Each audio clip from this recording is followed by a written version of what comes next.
आज हम करेंगे Deepak revision paper model test paper, इसके रिवीजन पेपर इसके करेंगे। तो इसका जो हमारे पास जो रिवीजन पेपर का है ना, रिवीजन पेपर का हम मॉडल टेस्ट पेपर 3 करेंगे आज हम ये, ठीक है ठीक है। तो ये हम करेंगे, ये दीपक मोस्ट एक्सपेक्टेड पेपर 3 है। इसका जो भाग 1 है इसमें 2 भाग हैं, भाग 1 भाग 2। भाग 1 में भाग 1 में कितने क्वेश्चन है, ये हमारे पास 13 क्वेश्चन है, ठीक है। और भाग 2 में ऑप्शन वाले 40 क्वेश्चन है। तो पहले हम भाग 1 करेंगे, ठीक है। भाग 1 में 13 क्वेश्चन। तो पहला क्वेश्चन है हमारे, क्वेश्चन नंबर जो फर्स्ट हमारे पास कह रहा है के एक्स, जो हमारे पास दिया हुआ है के एक्स एक्स माइनस 2 प्लस 6, कह रहा है द्विघात समीकरण में के का ऐसा मान ज्ञात कीजिए कि इसके 2 बराबर मूल होंगे। 2 बराबर मूल कब होते हैं हमें पता है, जब बराबर मूल जब होते हैं जब b का स्क्वायर माइनस का 4ac इक्वल टू 0 होता है। इसके 2 बराबर मूल होते हैं जब दो बराबर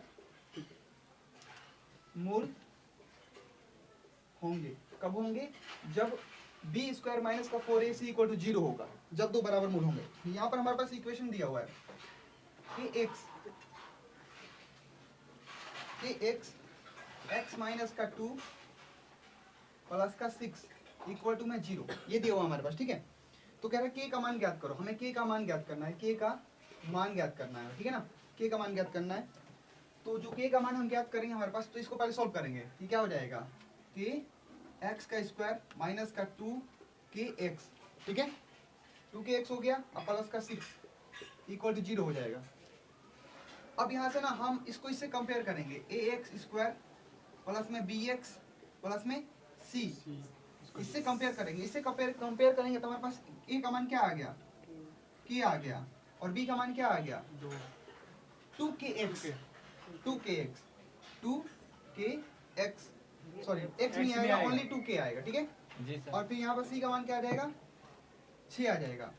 अब जो हमारे पास कह रहा था कि इसके 2 बराबर मूल होंगे, क्या होंगे 2 बराबर मूल होंगे, यानी कि b का स्क्वायर माइनस का 4ac इक्वल टू 0 होगा। तो लगाते हैं ना, यहाँ लिखेंगे b का स्क्वायर माइनस का 4ac इक्वल टू 0। तो b क्या है मेरे पास 2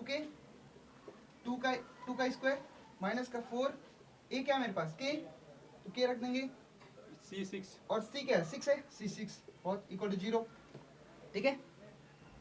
अब आ जाओ 4 k का स्क्वायर माइनस का 4k, और ये 6 चौक 24 हो जाएगा ना, तो 24 हो जाएगा, 6 चौक 24 हो गया, 24 के हो गया ना, इक्वल टू 0, ठीक है। तो ये क्या हो गया 4k स्क्वायर इक्वल टू में ये 24k, ठीक है। तो यहाँ से एक के यहाँ पर एक के यहाँ से एक के कट जाएगा, तो यहाँ क्या बचा 4k इक्वल टू में 24, गुड। तो यहाँ से क्या आ जाएगा k का मान, तो k का मान आ जाएगा 24 अपॉन में 4, तो यहाँ आ जाएगा 4 6 24। तो k का मान जो था ना हमारे पास वो 6 आ गया। तो यहाँ पर जो क्वेश्चन हमारा फर्स्ट है वो कंप्लीट हो गया, ठीक है। तो सेकंड क्वेश्चन अभी करेंगे जी सर। समझ में आया कि नहीं आया? Yes sir. ओके,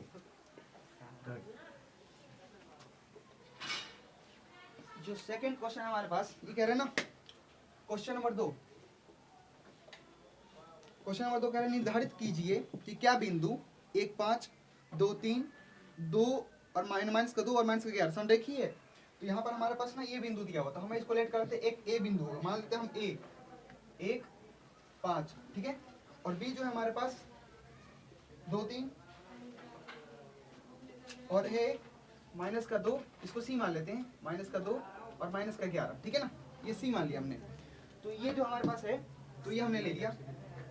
ये एक लाइन ड्रॉ कर लेते हैं। ये कह रहा है ना कि ये सारी की सारी बिंदुओं ने क्या एक ही लाइन पे आती हैं, क्या ये बिंदु एक ही लाइन पे लाई करती हैं, ए बी सी, ये ए हो गया, बी हो गया, सी हो गया, क्या ये तीनों बिंदु एक ही बिंदु पे लाई करती हैं, मतलब एक ही लाइन पे लाई करती हैं।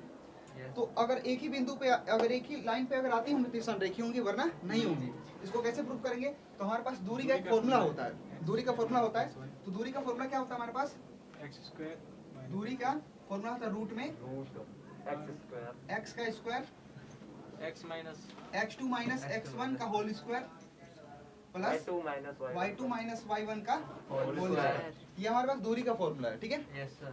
x2 माइनस x1 का whole square plus y2 minus y1 का होल स्क्वायर। तो यहाँ पर देखो हम पहले a b लेते हैं, पहले a और b लेंगे, है ना।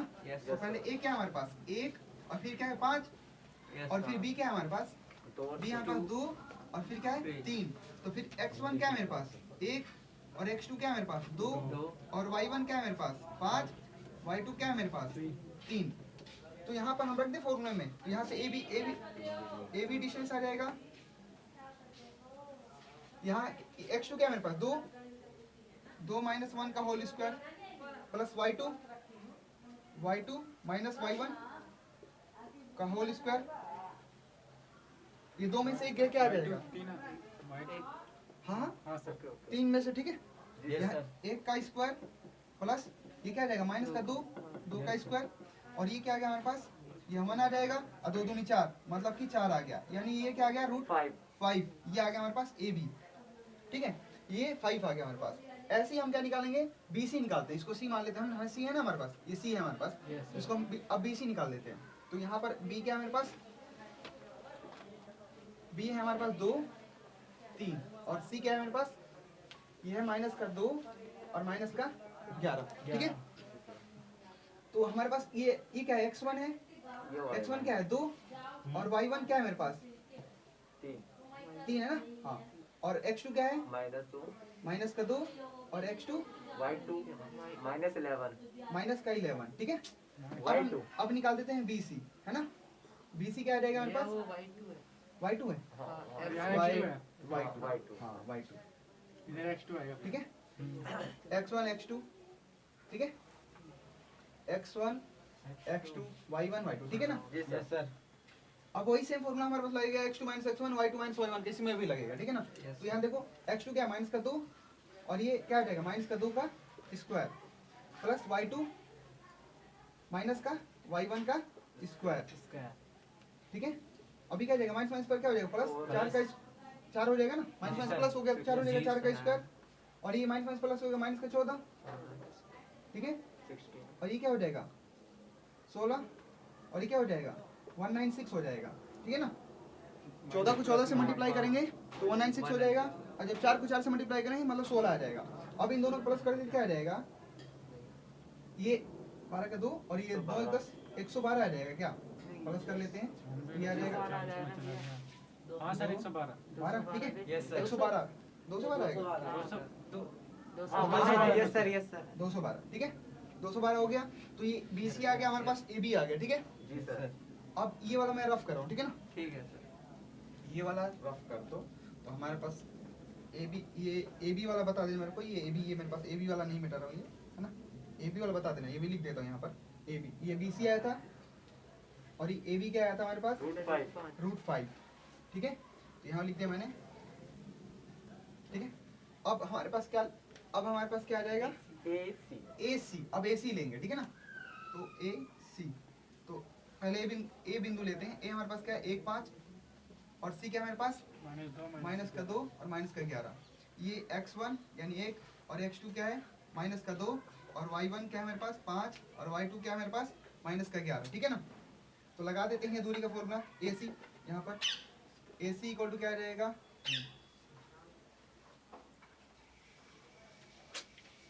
x2 minus x1, x2 minus का x1 का स्क्वायर, y2 माइनस का y1, ठीक है, ठीक है। तो ये कितना हो जाएगा माइनस का 3 का स्क्वायर, ये कितना होगा माइनस का 16, ठीक है। ये कितना हो जाएगा 9, ये 256, ठीक है, 256 हो जाएगा ये। और जब इनको प्लस करें तो कितना आ जाएगा 265 आ जाएगा। ये क्या है मेरे पास AC। अब देखो BC आ गया, AB आ गया और AC आ गया। अगर हमारा जैसे कि हमने जो क्वेश्चन किया है इन दोनों को किसी दो को प्लस करके, अभी बताते हैं। देखो किसी दो को प्लस करके जो हमारा आंसर आएगा ना, अगर वो किसी दो को प्लस करके तीसरे के इक्वल आ गया तो क्या होगा, वो समरेखीय होगा, वरना नहीं होगा। देखो जैसे मान लो मैंने AB को प्लस किया, AB और यहाँ पर देखो AC मैंने लिखा AC इक्वल टू में AB प्लस में BC। किसी दो को प्लस करके अगर इक्वल आ गया तो क्या होगा, संरेखीय होगा। किसी दो को प्लस करके किसी तीसरे के इक्वल आ गया तो संरेखीय होगा, वरना नहीं होगा। यहाँ पर देखो हम इन दोनों को प्लस कर रहे हैं तो क्या इसके इक्वल आ जाएगा ये, यहाँ पर देखो ये क्या है 265 है, ये 265 है ना, और ये कितना है ये 212 है, 212 BC, ए बी हमारे पास √5 है और ये 212, इन दोनों को प्लस करेंगे इसके इक्वल है नहीं है ना, तो ये संरेखी नहीं है। क्या है ये? यह संरेखी नहीं है। ठीक है, तो यहाँ पर जो क्वेश्चन नंबर 2 था वो कंप्लीट हो गया। ठीक है, तो क्वेश्चन नंबर 3 आ जाएगा हमारे पास। क्वेश्चन नंबर 3 है हमारे पास। क्वेश्चन नंबर 3 ये कह रहा है कि त्रिभुज ना एबीसी में, त्रिभुज एबीसी में बी समकोण है। देखो त्रिभुज, देखो त्रिभुज एबीसी कह रहा है, त्रिभुज एबीसी में ना बी समकोण है, यह ना बी समकोण है। ये मान लिया, ये बी मान लिया मैंने, ठीक है ना, ए बी सी, ये सी मान लिया मैंने, ठीक है ना। इसमें कह रहा है ना बी है ना जो समकोण है, तो ए बी कह रहा है ना जो 24 सेंटीमीटर है, ए बी क्या कह रहा है 24 सेंटीमीटर, 24 ये 24, और बी सी कह रहा है 7 सेंटीमीटर है, बी सी 7 सेंटीमीटर, ठीक है ना। तो कह रहा है ना कि हमसे कह रहा है ये साइन ए, हमसे कह रहा है कि साइन ए और कोस ए का मान ज्ञात करो, कोस ए का मान ज्ञात करो। ये हमारा जो क्वेश्चन है ना, ये 8वें चैप्टर का क्वेश्चन है, ठीक है ना, ठीक है, ट्रिग्नोमेट्री। तो यहाँ देखो जो एसी है हमारे पास एसी नहीं है, है ना, एसी नहीं है ना, तो हमारे पास देखो लिखेंगे त्रिभुज, ऐसे लिखेंगे यहाँ त्रिभुज ए बी सी में, ठीक है ना। ए बी हमारे पास कितना दिया हुआ है, ए बी हमारे पास 24 सेंटीमीटर दिया हुआ है, और हमारे पास बी सी कितना दिया हुआ है 7 सेंटीमीटर दिया हुआ है। तो हमें एसी ज्ञात करना है, तो हमें पता है पाइथागोरस थ्योरम क्या कहता है, AC का स्क्वायर बराबर होता है BC का स्क्वायर, और क्या होता है AB का स्क्वायर के बराबर होता है ना। तो BC क्या मेरे पास 7 है जी सर, और ये क्या 24 है, ये क्या होगा 49, और ये क्या होगा 576, मतलब AC आ गया। तो इसका जब हम प्लस करेंगे तो क्या जाएगा 625।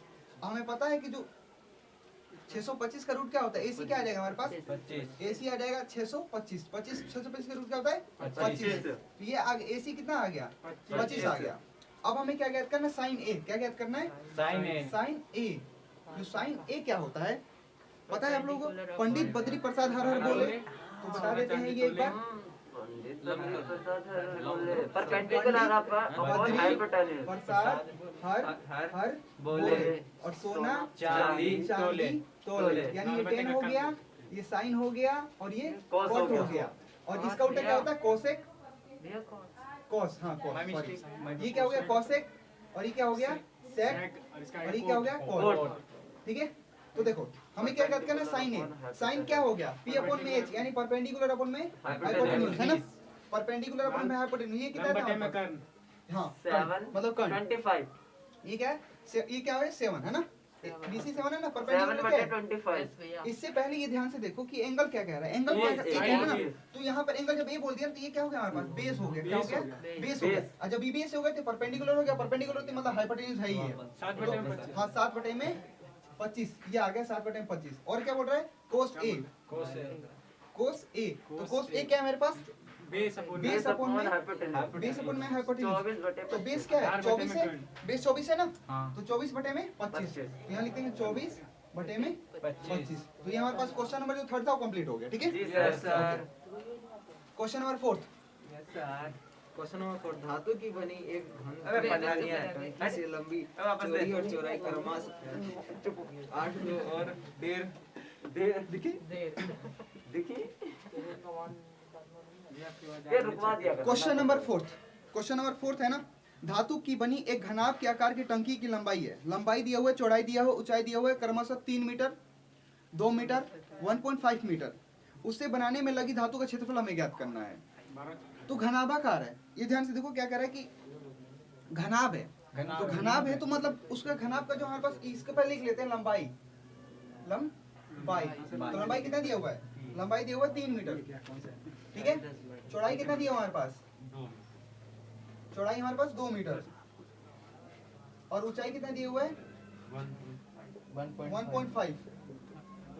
1.5 मीटर दिया हुआ हमारे पास, ये ठीक है ना, ये दे दिया हमारे पास।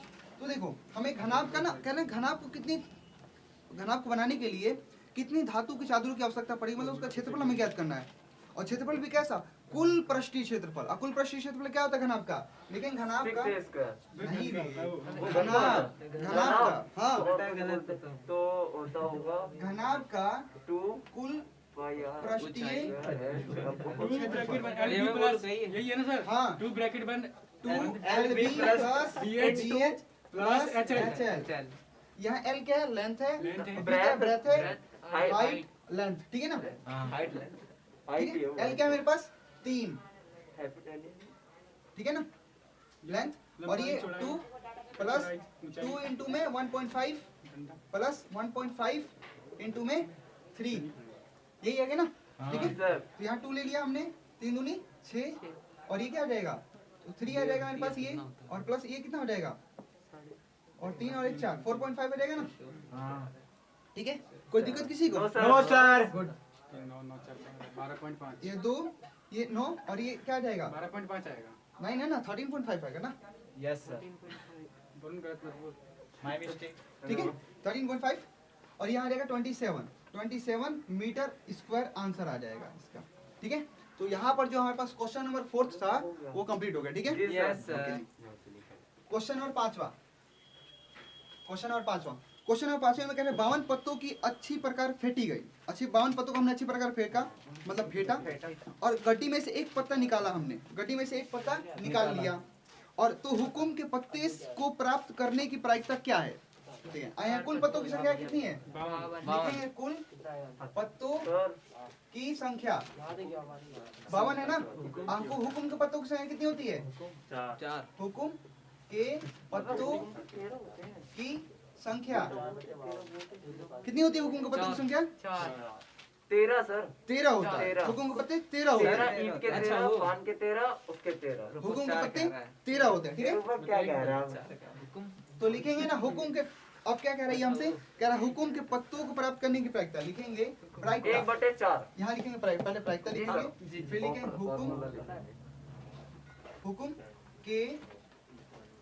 हुकुम के पत्ते को प्राप्त करने की प्रायिकता करने सूर्य बच्चा मत बोल। की प्रायिकता। ठीक है ना? तो टोटल कुल पत्ते कितने हैं हमारे पास? 52, और हमें ये 13 बटे में क्या हो जाएगा? 52, एक मतलब बटे 4। 1 बटे में 4 आंसर आ जाएगा।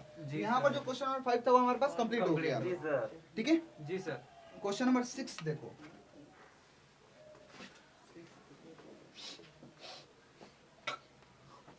जो क्वेश्चन नंबर 6 कह रहा है कि मीना 2000 रुपए निकालने के लिए ना बैंक गई है। मीना 2000 रुपए निकालने के लिए बैंक गई। उसने खजांची से 50 रुपए 100 रुपए के नोट निकालने के लिए कहा, मतलब खजांची यानी मैनेजर से कहा। मीना ने कुल 25 नोट प्राप्त किए, तो ज्ञात कीजिए 50 रुपए और 100 के कितने नोट प्राप्त किए उसने। तो हम मान लेते हैं माना, क्वेश्चन नंबर कौन सा था? ये 6 था ना? जी सर। तो लिखेंगे माना 50 के नोटों की संख्या कितनी हुई? x। माना 100 के नोटों की संख्या y। अब देखो हमने मान लिया x प्लस y मान लिया है ना? तो हमारे पास कुल नोट उसने कितने प्राप्त किए? 25। तो टोटल नोट उसने 25 नोट प्राप्त किए ना? तो हम दोनों नोट तो क्या ये x है ये y है, तो दोनों plus y 25 x plus y equal में 25। इसे मान लेते हैं समीकरण 1। ठीक है? अब कह रहा है ना कि 50 रुपए और 100 के नोट देने के लिए कहा उसने, तो 50 के नोटों की संख्या कितनी है मेरे पास? x है, और 50 के नोटों की संख्या x है मेरे पास, तो इसको क्या करेंगे? 50 से मल्टीप्लाई कर देंगे, क्या हो जाएगा? 50x। और 100 के नोटों की संख्या कितनी है? y है, यहाँ क्या जाएगा? प्लस का 100y। कुल नोट उसने कितने प्राप्त किए? 2000 रुपए प्राप्त किए उसने। ठीक है? टोटल 2000 रुपए 2000 रुपए प्राप्त किए उसने, है ना? तो यहाँ देखो, अब इसमें से देखो कॉमन क्या है? इसमें से 50 कॉमन, तो 50 कॉमन बाहर ले लो। यहाँ क्या रहेगा? x plus 2y equal to में 2000। तो यहाँ x plus 2y equal to क्या हो जाएगा? 2000 बटे में 50। तो 1 0 से 1 0 कैंसिल, यही 4। तो ये क्या आ जाएगा? x plus 2y equal to में 40। ये क्या हो गया? समीकरण 2। समीकरण 1 2। अब आप इसको किसी भी विधि द्वारा हल कर सकते हो। अगर आपको बोलता कि विलोपन विधि द्वारा हल करो तो विलोपन से करते, प्रतिस्थापन से बोलते प्रतिस्थापन, लेकिन हमें बोला नहीं गया है तो हम अपनी मर्जी से विलोपन विधि द्वारा करेंगे। ठीक है? सर हमने वहाँ 50 से भाग किया है क्या? हाँ, 50 से आपने यूं मान लो कि आपने 50 इसमें कॉमन लिया और 50 इधर के डिवाइड हो गया। ठीक है? तो यहाँ लिखेंगे समीकरण 1 और 2 से। ठीक है ना? तो यहाँ समीकरण 1 क्या है मेरे पास? x plus y equal to में क्या है मेरे पास? 25। x plus y equal to 25 आ गया और x प्लस 2y क्या है x plus 2y equal to में 40 ये क्या हो गया माइनस माइनस माइनस कट गया ये कैंसिल हो गया ये माइनस का ये प्लस का तो क्या हो जाएगा माइनस का y आएगा और नहीं?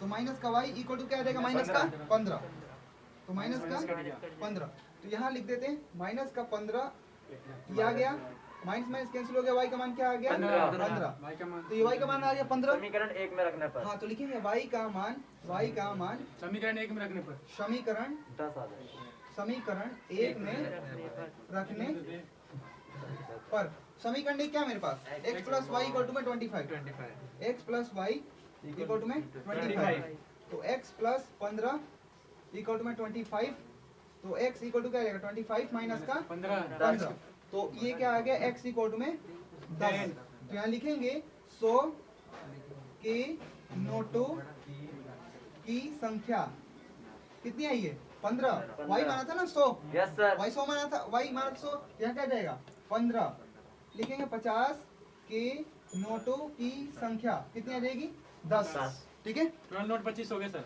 हाँ टोटल नोट 25 हो गए ना हाँ, इससे आप चेक कर सकते हैं हमारा सवाल सही है या गलत है। मिला के 25 हो गया ठीक है तो यहाँ पर हमारा जो क्वेश्चन नंबर अब 7 अब देखो क्वेश्चन नंबर 7 देखो 7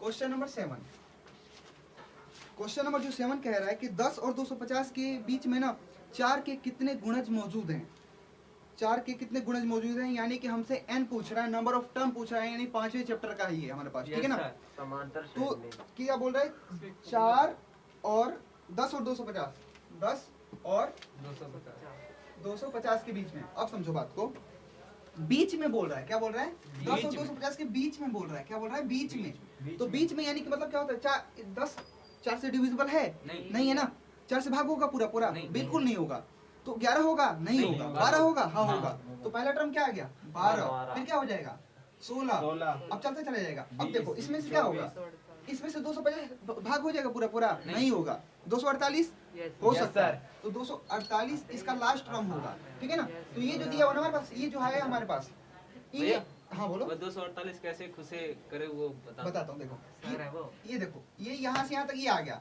ये 10 और 250 के बीच में लाई करता है जी सर 250 के बीच में बोल रहा था क्वेश्चन तो वही बोला हमारे पास बीच में आने चाहिए तो 250 के बीच में ही आता अब देखो 249 क्या 4 से भाग हो जाएगा पूरा पूरा नहीं होगा ना तो कैसे होगा वो कह रहा है कि जो 4 से 10 और 250 के बीच में वो नंबर ऑफ टर्म बताइए जो 4 से पूरा पूरा भाग हो जाए या नहीं गुणनखंड है उसका मतलब गुणन है या उसका फैक्टर है आप कह सकते हो फैक्टर वही होता है जो पूरा पूरा डिवाइड होता है समझ में आ रही बात यस सर लेकिन बोलो। हमें तो करके देखना भी पड़ेगा हाँ तो बिल्कुल देखना पड़ेगा आपको मैंने देखा ना 249 को हमने डिवाइड किया नहीं हो रहा है लेकिन 248 किया हाँ हो जैसे गया भैया- 12 और ये जो हमारा 12 है और 248 है ये 10 और 250 के बीच में लाई करता है ठीक है तो ए क्या आ गया हमारे पास ए हमारे पास क्या आ गया 12 और डी क्या आ गया हमारे पास क्या होता है डी का मान a2 माइनस का a1 होता है a2 माइनस का a1 तो a2 क्या है मेरे पास 16 माइनस का 12 यानी क्या आ गया 4 आ गया और an क्या आ गया हमारे पास लास्ट टर्म an को क्या कहते हैं लास्ट टर्म कहते हैं क्या कहते हैं लास्ट टर्म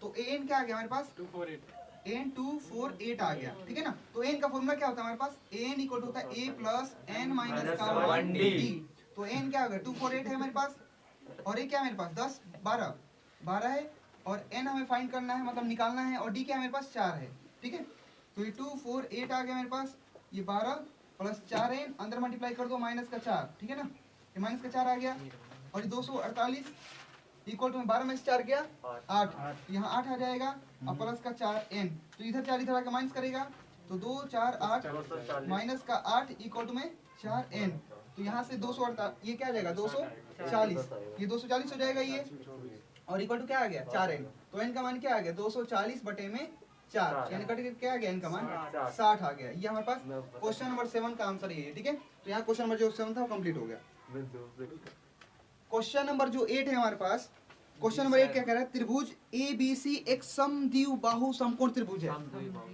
देखो क्या कह रहा है समद्विबाहु एक समद्विबाहु मतलब कि दो समान भुजाएं हैं इसकी कितनी? दो भुजाएं समान हो दो भुजाएं समान और समकोण है ठीक कोई सी ना है दो। ये दो भुजाएं समान है कोई सी दो भुजाएं समान है जिसमें से कह रहा है ना ए सी बी 90 डिग्री दिया हुआ है, कह रहा है ना कि angle A C B equal to में 90 दिया हुआ है, मतलब जो सी है ना वो क्या है 90 डिग्री, मतलब ये से सी लेना है, इसे ए लेना है, इसे बी लेना है हमें, ये हमारे क्वेश्चन में दिया हुआ, ठीक है। और यहाँ पर हमसे कह रहा है ना कि दो भुजाएं बराबर हैं, ये समद्विबाहु है, तो इसका मतलब ए सी है ना वो बी सी के बराबर है, ये हमें दिया है, क्या दिया हुआ है, ये दिया है हमें ए सी बराबर में बी सी, ये हमें दिया हुआ है, ठीक है। और क्या कह रहा है हमारे पास, कह रहा है कि जो ए बी है ना 5√2 सेंटीमीटर है, ये हमारे ए बी है जो 5√2 सेंटीमीटर हमारे पास दिया हुआ है, ए बी यहाँ पे लिख देते हैं, ए बी हमारे पास 5√2 सेंटीमीटर दिया हुआ है हमारे पास, सर ए भी आएगा वहाँ, ए बी सर आपने ए सी लिख दिया, ए सी ए भी आएगा ना, ए भी कौन सा ये वाला, हाँ, हाँ, AC सर, ए बी दिया हुआ। A B equal to 5 root, ये क्या आ जाएगा 5√2 सेंटीमीटर, ठीक है।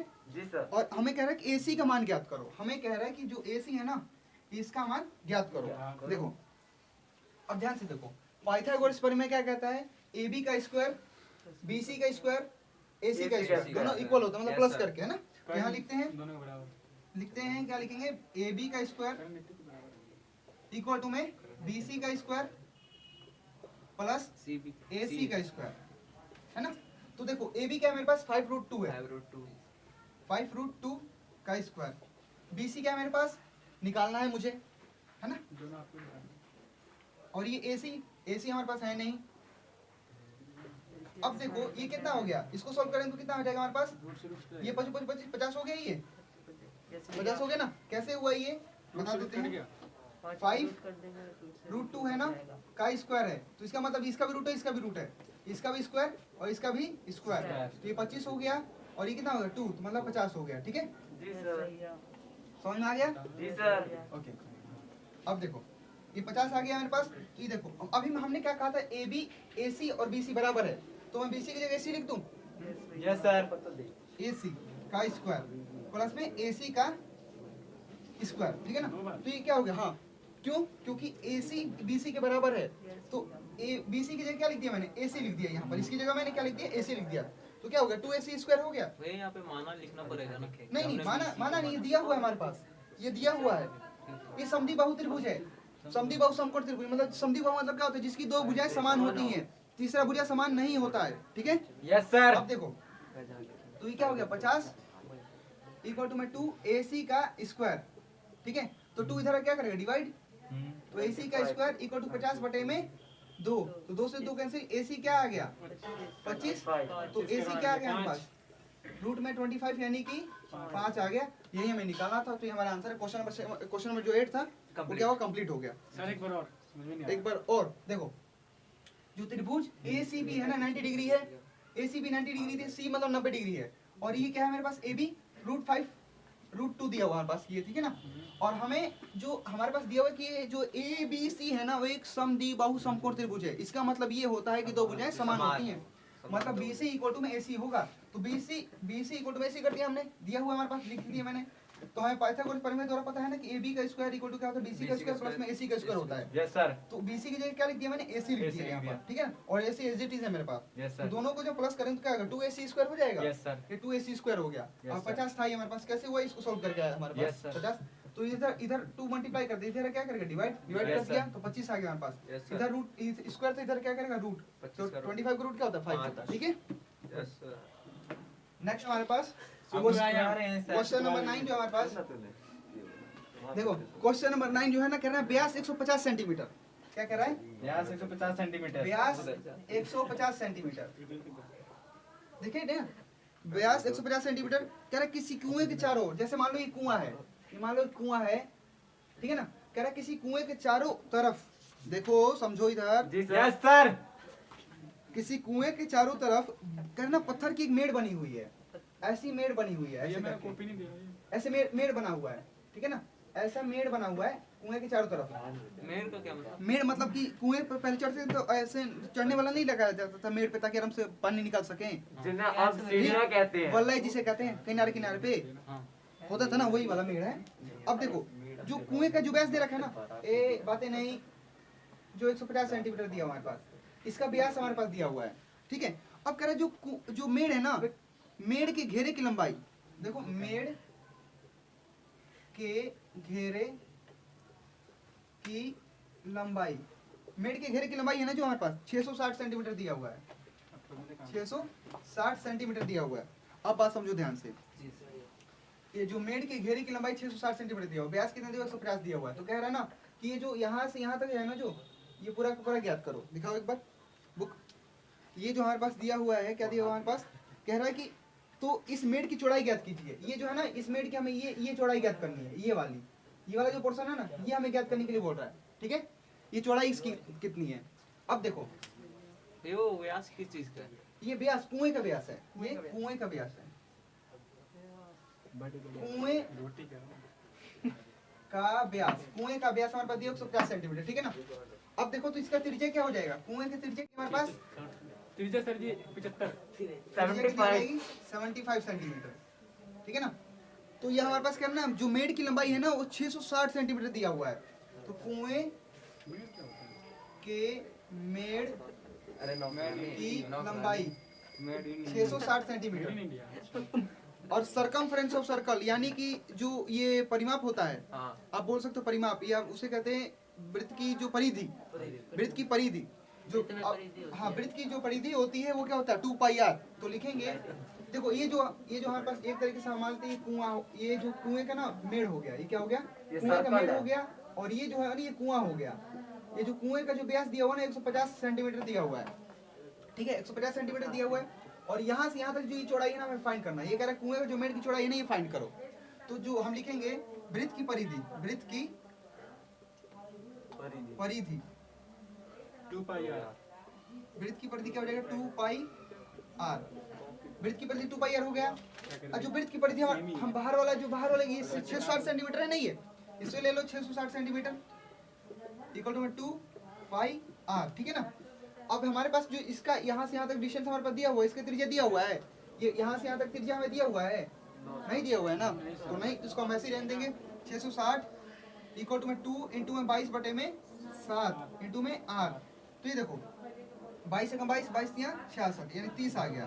तो 30 इक्वल टू में क्या आ गया 2 बटे में 7 इंटू में आर, ठीक है, समझ में आया। और जब इसको इससे काटेंगे तो क्या रहेगा 15, है ना। तो 15 के साथ क्या होता है 105 होता है। तो आर क्या आ गया 105, ये क्या आ गया 105 सेंटीमीटर इसकी क्या है, यहाँ से यहाँ तक जो है ना, यहाँ से यहाँ तक ये त्रिज्या है, मतलब कि यहाँ से यहाँ तक जो आया है हमारे पास, यहाँ से ये त्रिज्या आया हमारे पास, ठीक है ना, 105 सेंटीमीटर। तो हमसे बोल रहा था ना ये मेड की चौड़ाई, मेड की चौड़ाई, हाँ 75 से माइनस कर देंगे। हाँ, तो हम क्या करेंगे, ये वाला जो डिस्टेंस है, ये वाला जो कुएं की त्रिज्या ये वाला माइनस कर देंगे ना यहाँ से यहाँ तक, तो क्या आ जाएगा, यही आगे बचेगा ना। तो लिखेंगे कुएं के मेड़ की चौड़ाई क्या आ जाएगा, लिखेंगे कुएं की त्रिज्या, ये यहाँ से लिखेंगे मेड़ की त्रिज्या, कुएं की मेड़ की त्रिज्या क्या लिखेंगे, कुएं के मेड़ की त्रिज्या माइनस कुएं की त्रिज्या, कुएं की त्रिज्या। तो देखो ये जो हमारे पास मेड़ की त्रिज्या कितनी है 105 माइनस का क्या आ जाएगा 75 माइनस कर दो कितना आ जाएगा 30 सेंटीमीटर हमारे पास क्या आ जाएगा 105 माइनस का 75 क्या आ जाएगा 30 सेंटीमीटर आ जाएगा। तो यहाँ पर क्वेश्चन नंबर 9 था वो कंप्लीट हो गया, ठीक है जी सर 30 सेंटीमीटर। वो कह रहे हैं ना निम्नलिखित सारणी में ग्रामीण क्षेत्र के विद्यालयों में महिला शिक्षकों के प्रतिशत बटन की दर्शाती है। महिला शिक्षकों का माध्य प्रतिशत ज्ञात कीजिए। हमारे पास डाटा दिया हुआ है, कह रहे इसका माध्य ज्ञात करो। तो ठीक है, तो हमारे पास महिला शिक्षकों का दिया हुआ है, मतलब ये क्लास इंटरवल दिया हमारे पास, लिखेंगे क्लास इंटरवल यानी कि वर्ग अंतराल लिख देते हैं, वर्ग अंतराल। क्या हो रहा है, कुछ नहीं सर। 15 से 25, ठीक है, 15 से 25, 25 से 35, 25 से 35 और 35 से 45,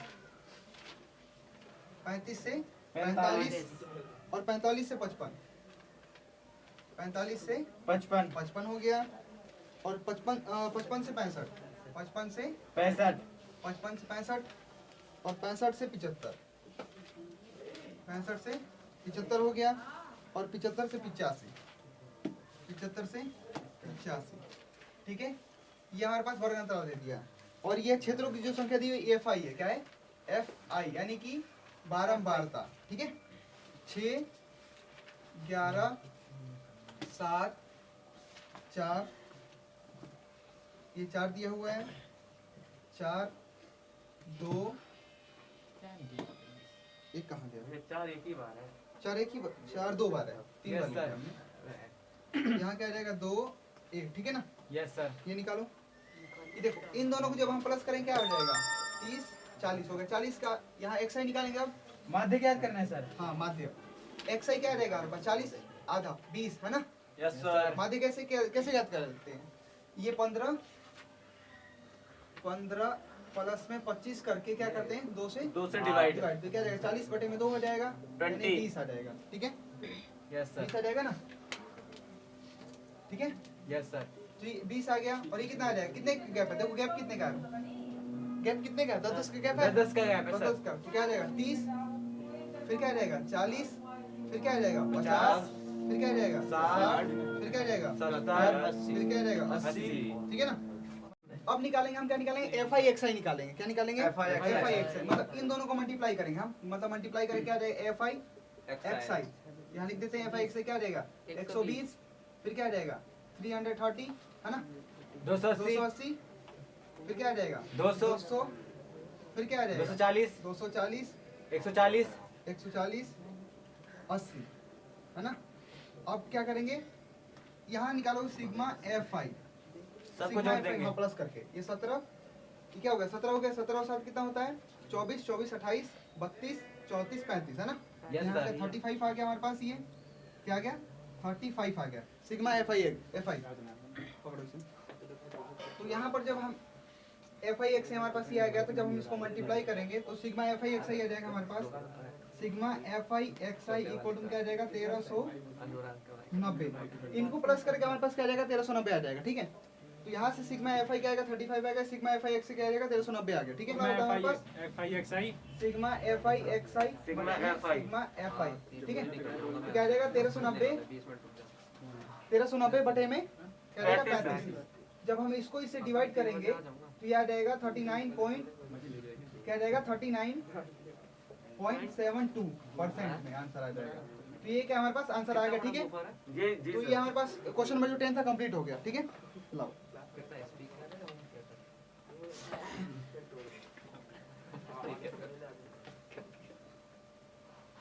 मुझे छोड़ी ना रहे। अब कौन सा क्वेश्चन है 11वां, क्वेश्चन नंबर 11वां। टाइम देखिए बार ऊपर, भैया 20 मिनट। क्वेश्चन नंबर जो 11 हमारे पास कह रहा है किराए पर पुस्तक देने वाली किसी पुस्तकालय का प्रथम 3 दिनों का नियत किराया है, और तथा उसके बाद उसके प्रत्येक अतिरिक्त दिन का अलग अलग किराया है। सरिता ने 7 दिनों तक एक पुस्तक रखने के 27 रुपए अदा किए, मतलब दिए उसने, जबकि सुशी ने एक पुस्तक 5 दिनों तक रखने के लिए 21 रुपए अदा किए। कह रहे नियत किराया तथा प्रत्येक अतिरिक्त दिन का किराया ज्ञात कीजिए। तो कह रहे ना कि हम मान लेते हैं नियत किराया, माना 3 दिनों का नियत कराया, माना प्रथम 3 दिनों का नियत किराया, नियत किराया, बातें नहीं भाई एक्स, जी सर। अरे बातें मत करो, डिस्टर्बेंस हो रहा है ना। 3 दिनों का नियत किराया क्या होता है, मान लिया हमने एक्स मान लिया, ठीक है। अब कह रहा है प्रतिदिन अतिरिक्त दिनों का किराया, मान लेते प्रतिदिन, माना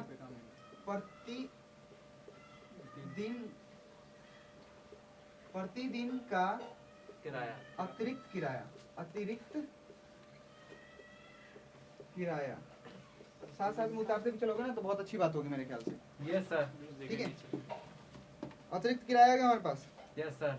तो देखो क्या कह रहा है, किसी किराए पर पुस्तक देने वाले पुस्तकालय का प्रथम 3 दिनों का नियत किराया है, उस और उसके प्रत्येक अतिरिक्त दिन का अलग किराया है। सरिता ने 7 दिनों तक रखे, कितने दिन तक रखे 7।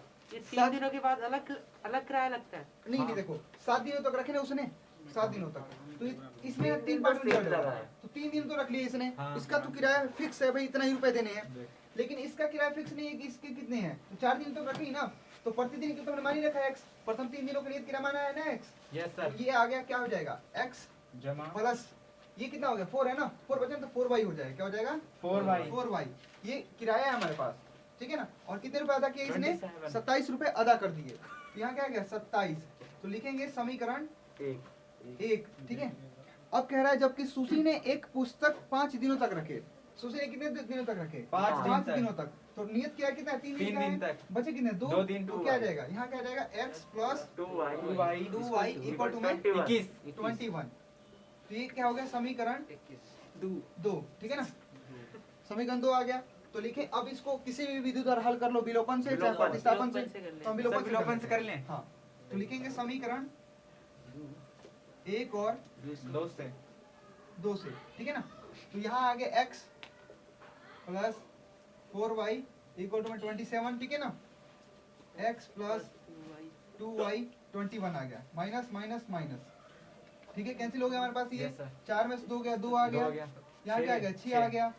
तो यहाँ लिखेंगे, लाओ जरा दृष्टि, जब हम इसको सॉल्व करेंगे तो क्या आएगा 2y, यहाँ 2y जो आया हमारे पास क्या आया 6 आया, 2y 6 आ गया। तो y क्या आ गया 6 बटे में 2, तो y का मान क्या आ गया 3 आ गया। अब y का मान समीकरण 1 में रख देते हैं, तो y का मान समीकरण 1 में रखने पर तो y समीकरण 1 क्या ये है हमारे पास, तो x plus 4y equal to में 27। तो y का मान क्या है 3 है ना, 3 रख देंगे। x प्लस 4 यहाँ 3 इक्वल टू 27, तो x क्या आ गया 12 इक्वल 27। तो x का मान क्या आ गया 27 माइनस का 12, यानी क्या आ गया 15। तो ये जो है ना हमारे पास, ये जो y का मान क्या है 3 आया और x का मान क्या आएगा 15। तो y क्या माना था, अतिरिक्त किराया कितना है, मतलब एक दिन का जो किराया है ना 3 रुपया है, और जो नियत किराया 15 रुपया है, ठीक है। समझ में आ गई बात। यहाँ जो क्वेश्चन नंबर 11 था वो कंप्लीट हो गया, ठीक है। Yes sir. सर कोई नहीं आएगा आज, हाजिरी में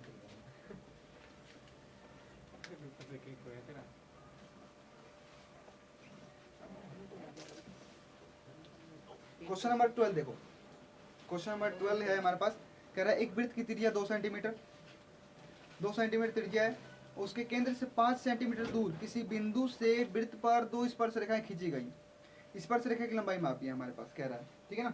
हमने बना लिया 2 सेंटीमीटर त्रिज्या ले लो, इसकी ले लिया हमने 2 सेंटीमीटर त्रिज्या, केंद्र से कह रहे ना 5 सेंटीमीटर दूर, मतलब 5 सेंटीमीटर दूर 2 स्पर्श रेखा की लंबाई खींचनी है। 2 स्पर्श रेखा लिया हमने, एक ये लिया और एक ये लिया, ठीक है ना।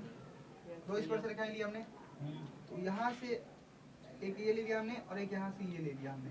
तो कह रहे ना स्पर्श रेखा की लंबाई मापी है, दोनों स्पर्श रेखा की लंबाई निकालनी है हमें। क्या निकालनी है, दोनों स्पर्श रेखा की। पाइथागोरस बिल्कुल लगेगा। ये क्या है, ये भी 2 ही होगा सर, ये लंब है, ठीक है ना। और ये 5 दिया हुआ हमारे पास, और ये 2 सेंटीमीटर दिया हुआ है। तो इसका नाम ओ रख लो, इसका नाम ए रख लो, इसका नाम बी रख लो, इसका नाम सी रख लो, ठीक है। तो दोनों की हमें स्पर्श रेखा ज्ञात करनी है। ये जब लंब है तो परपेंडिकुलर हो गया ना, ये जी सर, यस सर। लंब हो गया, ये क्या हो गया हाइपोटेन्यूज हो गया। Yes sir. हाइपोटेन्यूज हमारे पास दिया हुआ है, त्रिज्या दिया हुआ है हमारे पास। तो लिखेंगे त्रिभुज ओ ए बी में, ठीक है ना। ओ बी इक्वल टू में 2 सेंटीमीटर, ठीक है ना। ओ बी 2 सेंटीमीटर आ गया, और ओ ए कितना दिया हुआ हमारे पास 5 सेंटीमीटर, ठीक है। हमें क्या ज्ञात करना है, ए बी ज्ञात करना है, हमें ए बी ज्ञात करना है। ए बी क्या स्पर्श रेखा है ना, ए बी स्पर्श रेखा है ना। तो हमें पता है कि ओ ए जो होता है ना, ओ ए का स्क्वायर क्या होता है, क्या होता है ओ बी का स्क्वायर, ठीक है ना। और क्या होगा ओ ए का स्क्वायर, यही होगा ना हमारे पास। तो ओ ए हमारे पास कितना है, हमारे पास नहीं है, हमारे पास ओ ए है हमारे पास 5 का स्क्वायर 5 आ गया, मतलब ओ ए हमारे पास कितना है 5 है। और ओ बी हमारे पास कितना दे रखा है 2 दे रखा है। और ये हमारे पास जो ए बी, यहाँ ए बी लिख लो, ठीक है, यस सर। ए बी, ठीक है। तो ए बी है हमारे पास ये, तो ए बी हमें क्या करना है ज्ञात करना है, ठीक है। तो यहाँ क्या आ जाएगा ए बी का स्क्वायर, ठीक है। तो ये देखो क्या हो जाएगा 25, ये 25 और ये क्या आ जाएगा 4 आ गया हमारे पास। और ये हमें ज्ञात करना है ए बी का स्क्वायर। तो इधर क्या करेगा माइनस 25 माइनस का 4 इक्वल टू में ए बी का स्क्वायर, ठीक है। तो ये क्या हो जाएगा 21 यानी ए बी। तो ए बी का स्क्वायर क्या आ गया 21। तो ए बी क्या आ गया हमारे पास, ए बी क्या आ गया √21, ठीक है ना। तो देखो किसी ब्राहा बिंदु से स्पर्श रेखा पर खींची गई लंबाई क्या होती है, बराबर होती है ना। इसीलिए ए सी भी क्या होगा, ए बी के बराबर होगा, ए बी बराबर में ए सी, इसीलिए √21 ही इसका आंसर होगा, ठीक है ना। जरूरी है जो आप बोले। हाँ ये लिख लेना तो अच्छी बात है, √21 यहाँ लिख लेना किसी ब्राहा बिंदु से वृत्त पर खींची गई स्पर्श रेखा की लंबाई बराबर होती है, ठीक है। तो यहाँ पर जो क्वेश्चन नंबर 12 था कंप्लीट हो गया। किसी को डाउट तो बताओ। No sir. ठीक है, क्वेश्चन नंबर 13 देख लो। कह रहा है एक नहर के एक तट पर टीबी टावर ऊर्ध्वाधर खड़ा है, ठीक है, ऊर्ध्वाधर खड़ा है। टावर के ठीक सामने दूसरे तट के अन्य बिंदु से टावर के शिखर का उन्नयन कोण 60 डिग्री है, ठीक है। इसी तट पर इस बिंदु से 20 मीटर दूर, तो यहाँ मैं बना लेता हूँ फिगर पहले। ये दिया हुआ हमारे पास, ये ऐसा है, ये टावर है, ठीक है भाई, ये टावर है, ये टावर दिया हुआ हमारे पास। ये हमारे पास यहाँ से यहाँ तक 60 डिग्री है और यहाँ से यहाँ तक 30 है, ठीक है ना। तो यहाँ से यहाँ तक जो लंबाई है हमारे पास वो 20 मीटर दे रखा है, ठीक है। और ये हमारे पास सी दे रखा है और ये हमारे पास बी दे रखा है और ये हमारे पास ए दे रखा है और ये हमारे पास डी दे रखा है। तो कह रहा है ना कि नहर की चौड़ाई और टावर की ऊंचाई, मतलब कि ये हमें ज्ञात करना है और ये हमें ज्ञात करना है, ठीक है। तो हमारे सब ले लिया, ठीक है। तो ये देखो हमें क्या ज्ञात करना है, ए बी, हमें ए बी ज्ञात करना है और हमें बी सी ज्ञात करना है। ये जो था क्वेश्चन नंबर 13 था, ठीक है। तो यहाँ पर बी सी आ गया। देखो पहले हम त्रिभुज ए बी सी में जाएंगे। किस में जाएंगे, त्रिभुज ए बी सी में। लिखोगे त्रिभुज ए बी सी में, ठीक है। ए बी हमें याद करना है और एंगल कितना दिया हुआ है, ए सी बी कितना दिया हुआ है, ए सी बी 60 डिग्री दिया हुआ है। तो हमें पता है कि tan जो होता है, tan 60 डिग्री कितना होता है, परपेंडिकुलर अपॉन बेस होता है। तो परपेंडिकुलर अपॉन बेस कर दो, तो परपेंडिकुलर अपॉन में बेस, तो परपेंडिकुलर क्या है, ए बी अपॉन में बी सी, ठीक है। Yes sir. ये क्या होता है, √3 होता है ना भाई 1। ये क्या हो गया, ए बी हो गया अपॉन में बी सी। हमें क्या ज्ञात करना है, बी सी ज्ञात करना है ना। हमें देखो ये देखो यहाँ से ए बी है और ये बी सी है। जो ए बी है ना, दोनों त्रिभुज में कॉमन है, हाइट दोनों की सेम है। तो यहाँ से ए बी का मान निकालो। ए बी क्या आ गया, बी सी √3। इसे मान लो समीकरण एक मान लो, ठीक है। तो समीकरण 1 हो गया हमारे पास, ठीक है। इस फिगर को मैं यहाँ बना देता हूँ, ठीक है जी सर। यहाँ पर ये 60 डिग्री दिया हुआ है और ये सी दिया हुआ है, ये बी दिया हुआ है, ये डी, यहाँ से यहाँ तक 20 मीटर और ये ए है, ये हमारे पास इतना दिया हुआ है, ठीक है ना। तो ये टीवी टावर है हमारे पास, इसकी हाइट फाइंड करनी है हमारे पास। लाओ बेटा देखो, तो अब त्रिभुज ना ए बी डी में जाओ। लिखोगे त्रिभुज ए बी डी में। त्रिभुज ए बी डी में गए हम लोग। त्रिभुज ए बी डी में हमारे पास बी डी कितना है, ये है हमारे पास डी सी प्लस में बी सी। तो ये डी सी कितना है, 20 मीटर प्लस में बी सी, ठीक है ना। ये बी डी हो गया, क्या हो गया, बी डी हो गया हमारे पास। तो हमें पता है कि ये 30 डिग्री दिया हुआ है, ये 30 डिग्री दिया हुआ है ना, तो लगा दो इसमें भी tan 30 डिग्री क्या होता है, परपेंडिकुलर अपॉन बेस। तो परपेंडिकुलर क्या है, ए बी अपॉन में बी डी। तो tan 30 डिग्री क्या होता है, 1/√3 है ना। तो ए बी में फाइंड करना है और बी डी कितना है हमारे पास, 20 प्लस में बी सी, है ना। क्रॉस कर देते हैं तो क्या हो जाएगा, ये क्रॉस कर दोगे तो ए बी इक्वल टू क्या आ जाएगा, ए बी आ जाएगा 20 प्लस में बी सी अपॉन में √3। इसे समीकरण 2 मान लेते हैं, 2, ठीक है ना। ठीक है, अब इसको रफ कर देता हूँ फटाफट। ए बी के नीचे आएगा ना, अब फिर इन दोनों को बराबर रख के करेंगे। देखो मैं दोबारा बताना। अबे अब इन दोनों को बराबर रख के कर लेंगे सॉल्व।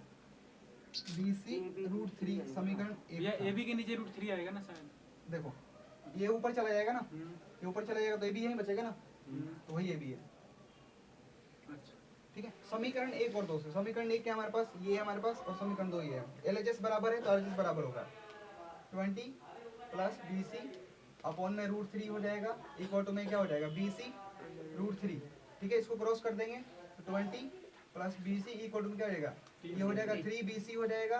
तो 20 इक्वल टू 2BC इधर का माइनस हो जाएगा, तो BC का मान क्या आ गया 10 मीटर आ गया। तो ये नहर की चौड़ाई आ गई, नहर की चौड़ाई ये आ गई क्या 10 मीटर आ गया, ठीक है ना। अब देखेंगे हाइट ऑफ टावर, तो इस समीकरण 1 में रख देंगे BC का मान समीकरण 1 में रखने पर 1 में रखने पर समीकरण 1 में रख देंगे। समीकरण 1 ही हमारे पास है ना, तो AB क्या आ जाएगा हमारे पास BC क्या 10 है, 10√3 ये हमारे पास आंसर आ गया। ये टावर की हाइट है, ठीक है। तो यहाँ पे जो क्वेश्चन नंबर 13 था वो कंप्लीट हो गया। Yes sir. Yes sir. यहाँ पर हमारा जो भाग 1 है आत्मनिष्ठ प्रश्न सब्जेक्टिव ऑप्शन वाले हमारा जो क्वेश्चन था वो कंप्लीट हो गया।